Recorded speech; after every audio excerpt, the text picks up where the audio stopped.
And so when teams come together, it's to ensure every student masters what's essential.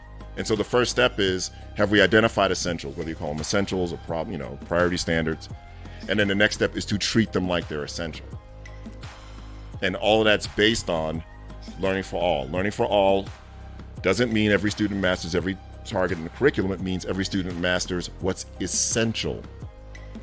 And so that is the first tangible step after you've established that we are on a mission to ensure high levels of learning for every student at our school. And high levels of learning in this context means that we move hell and high water to ensure they master what's essential. That's the work. That's the work.